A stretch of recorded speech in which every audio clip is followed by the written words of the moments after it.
This year angikhulekela impumelelo ngoba semaningi amahlanza ngibhekisa umkhuleko wami kuwena Nkosi ngicela impumelelo. Sengikholele ekutheni isikhathi singakafiki sayo impumelelo kweyami impilo ngihlezi ngisemlindelweni ngiyohlezi futhi ngigoqa ngedolo ngikwazisa emhlabeni wakho Nkosi.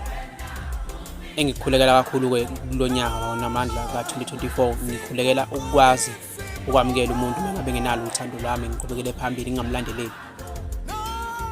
Ngikhulekela Nkosi abaseyibhedlela abagulayo ukubona ngokusa ukuthi ubonakalisa amandla akho phezulu kweimpilo zabo lapho khona nethemba selilahliwe odokotela sebekhulumile ukuthi sebezame konke phezulu kweimpilo zabo nakhombisa ukuthi wena kuphela namandla phezulu kwempilo yomuntu ngoba thina somandla singuwe uqobo. Lese nje ngoba ngishilo angikhulekela impumelelo kodwa Nkosi ngikhulekela ukuthi sikwazi nathi ukuthi sihlukane nabantu abangasithandi sihlukane nabantu abasikhumbula mangabe bese inkingeni kodwa mabengenankinga kube ngathi abasazi. Kulonyaka Nkosi ngikhulekela nje lokho kuphela akayi impumelelo. Impumelelo ngiyazi ukuthi usuyisuyile wona isikhathi kuphela singafiki kweyami impilo. Ngikhulekela imindeni engangenelani ukuthi Nkosi ulethe ukuthula noxolo lezoyibophe iziboshiwe mangabe izinto zasemhlabeni mayiqaqeke kuchithela umanzi amnyama abekulombisa hlezi ukukhunyela leyo mndeni ukuthi qabani bawunamandla yaqala konke lokho kuqaqeka.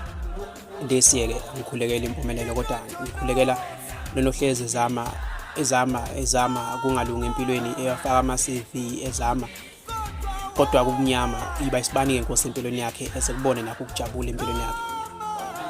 Bese-ke angikhulekele impumelelo kodwa ngikhulekela ukuthi Nkosi bonke abazamayo amaciko ukuthi ephambili nempilo uzwakhanyisela wona amandla ngoba bakhona abantu abanamakhono abangaphilisa abanye abantu ngaphandle abalimeleyo ukuthi njoba imisamo yethu nokunye kwasemhlabeni nokusivalele bawunamandla ngicela ke uqashule ukhanyise lapho esibhekwe khona.